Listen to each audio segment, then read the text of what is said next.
Whalawhalahi atu, hane e tau wala tala tutupu ke lata mai a whiwhinei. Whakatokatoka he whahi whenonga waewa e tau whakaruanga ke fusia ki mai e tau tangata ke he motu, kai ono whoki ke lali ke whakamalolo e tau matutakianga mo e tau tangata he motu. Kua kamata ngahua tuai ke lata mo e tālangaanga he maka kautau, he maanga ko makefu. Mo lea e tau hongo furi mo te kau ne kua kauwhalatahi ke tau whiua walipolo ne kua whakatokatoka he mo te kau scenic matawai. Kua longa tau puhala whakahoho he whahi ngahua whenonga e waewa ni kua lali ke fusiaki mai e tau tangata o whenonga ke motu. Ke tau kumikumianga halu tōru he whahi ngahua, kua whai ono maanga ke hiki whala tau wharuanga, mo e tuku atu whoki whalua tau taunanga whou. Kua whai mangaho e whahi ngahua he whakatokatoka e whalua tau wharuanga tunga e kai niwi, mo e taha wharuanga whou ni kua amana ki kei whoki ke mahina ho ke topa, kua taunanga mai tā he tau ukulele. Whakatutala mo e tā he tau ofisa ngahua ni kua lahi ngahua ki he tau whakatokatokaanga he tau mata ngahua ni kua tausiai he whahi ngahua whenonga e waewa niwe. Nā kai koe tō whakahoanga whōua nei, ka koe tō whakahoanga ne kua meke mautolu ke whakalolohi atu, ke ha mautolu a tau whakahoanga ngahua, ke he whahi ngahua ha mautolu. Kua meke mautolu ke whakalolohi atu whoki e whaurua tau whakahoanga ke meke ke lauia e mautolu tō tangata niwene no nofo ati ki New Zealand, tō tangata he waewa mai ke he motu, ki whafo he mangaho e waewa ne whao mai a mautolu, pia whoki ni mo tōtolu ne no nofo mai ke he motu. Kua meke i whahinga hua ke onono atu ke whakahoko ai e whaurua tau taonanga ke hekehe. Tunga ia koe taonanga koe Kainiwe Festival, koe whakaholoanga nei, koe meke ke whakatata ai hatotoro a tau manakai, he motu, hatotoro a tau malolo ke whonua, pia whoki ni ke hatotoro a tau malolo ki lunga he tofia. Mai hatotoro a tau kai ke hekehe ne tutupu ai ke he motu nei. Haia whoki ai e whaula tau whakaholoanga tunga Ukulele Festival, mai ki tau whakaholang pēnei, ke whetataia ki me whaurua tau whakaholang ne whakahoko i ke motu tunga i gai aho puli whakamotu, he ato tola motu, o aho show day ha mutalau, pia whuki ni me aho show day avasele, he kamata he mahina hao ke topa.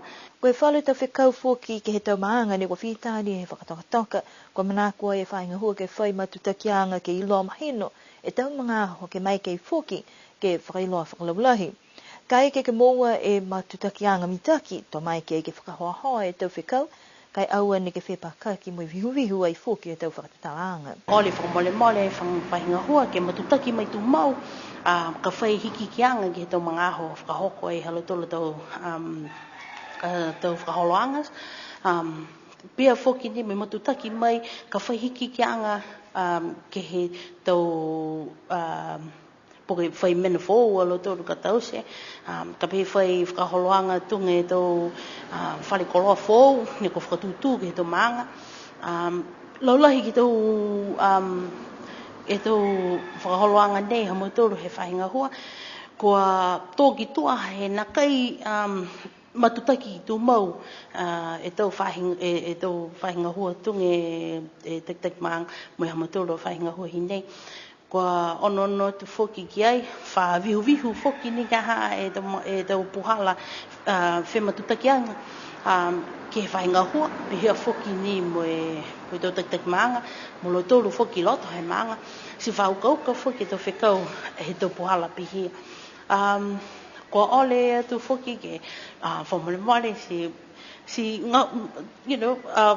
o mai ki kauwhalata, o ngā hua o lang, me ke tau tōru ke whahoko e ha tau tōru a hingoa, ke tau motu ke hekehe, he laulalagi, si ko me ke whoki ne whahinga hua, ke lang matai a te hasia ki ang, e tau ngā hua, ke tau maanga te ki tō taha. Kua malikisi ha ke whakahanga e tau matunu mea tangata ni ko whenonga mai ke motu, he talahau mai whainga hua, mai manakua i ke whakatū mau ke pihia, ke ta mai i whoki tau munuina mai motu.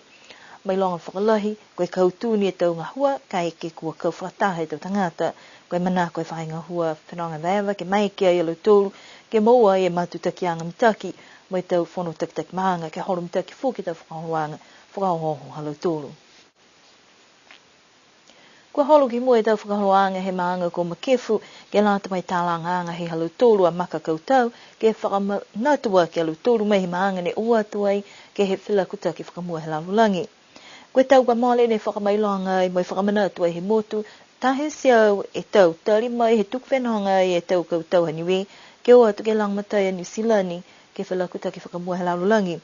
Tala haua e ia ne tangtaki ai e whakaroanga nei ke he maanga ko Dave Tālangi, lahi e whakaue ke lutolu tamu takainanga, ne kua mai ke 5 ulo ai ke he matangahua nei he maanga. Na saposu ka ki mau e whata whakapā he simeni. E tunga ia, ai mō e tō sipi me tō makasea, kua tū ka tase ti ka hae nei e ngahua tō mō e sipi me makasea e mana. Ka kua mau te ke reo ke wari e whata whakapā ia, whata mua. Tū matutaki atu ka hae, tō mga hai mua ka pehe kua mō e sipi me makasea. Anono he mahonei ha maturu ka pehe mō osi tō kaloa ka tunga i e sipi me makasea. Hoko tu ke he ono ke he tapu ke ua i a September kua mautuai. Hako kamata tuai dia maturu ha na late kamata lai maturu i a kusu. Hoko lawe te tō ngahuia. Siko tamai te ki mua ki kamata tuai. Siko nono ke ka pehe a whala tu mnau si kai tō koroa apa tu nei. Mau ni he tapu ke ua i a September. So mana gigi ne tai ha tau so tu ki mtahiku e September. Ai en penga hua ki ai mai tau mai kau matakau ne tālanga e maka la pa maka ia. Si nono ki he hoko mai he tanga he mtahiku i a tanga e kusu, mtahiku e kusu. He mga hunei ka.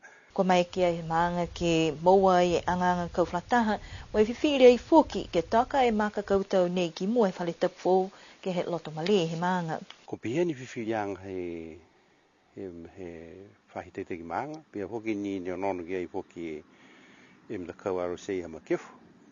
Si pia fōki ni he nono i kō misi ngā hua maturu. Kua hanga mtaki ni ki tū whai mua e he whare tapu. Hako e whafufuala ki ha taka osinda mene whahi. Nono fuki ki whahi laru ko he tapu tuai. Hei tahe mana no ki sia i tika he mua he tō a whaa ko het. Ne mō i ha sia i ha mitaki fuki ki tuku he nei. So koe pihia ni whiwhirianga he mua ne whono e mtakau VC. Kresia pia fuki ni mo e tau mga whaa he te holanga ne te tupu mai he tau kautau ia ni atu he tau whamua he laulangi. So ko pehe ni whiwhirianga, so ko tuku ni nei hai ni wharu ne pehe kwa lati ki tuku whai laro kai koe mitaki ni ki o whiwhirianga ia singa hua ne ke hoko mai ahu ki hawhangia i ala mua kakau. Kai ke kua horu mitaki e tau ngahua a mana ki ai ke mau pō pe maka kautau ke whakauru po ke hawhangia i ke mahina hao ke topa.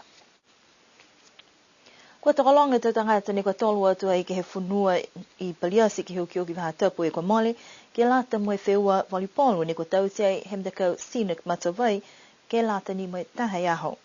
Mole e toko hongu furu e mtakau ne kua whetoko ai ke hawhaiumu whiwhiri ai he tau tangata ni whakataka te wheua e sipote volleyball ke mai ke pelea uloi te whiwhine mai tau tāne, pia ni moe lali ke whakahoho e te puhala whao sino mai tau malulo sino.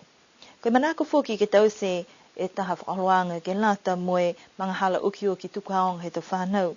Pehe mai e takitaki he mtakau Scenic Matawai ko Simon Jackson, ko whia lahalo tōru ha kua takalonga da mtakau, ne kua whetoko ai ke wheua volleyball ke hawhaiumu, moe kua whai onoanga ke ngahua uloa, moe ofese komisina tukulunga ha New Zealand ke lata me tau whakahoroanga i mua. Ko lo tōru ne kua kautua i ke tau wheua heaho, kautua e mtakau Hapula 3, tu uai e matakau Hawaii States, moe tu tōru ai matakau Arrow 1. Whakakatoa toi te whakaroanga moe mawhala, he tala hau moe lo tōru ne whakatakataka, moe whai onoanga, moe amamana kianga, ke tau sta whakaroanga nei, ke tau takitaha.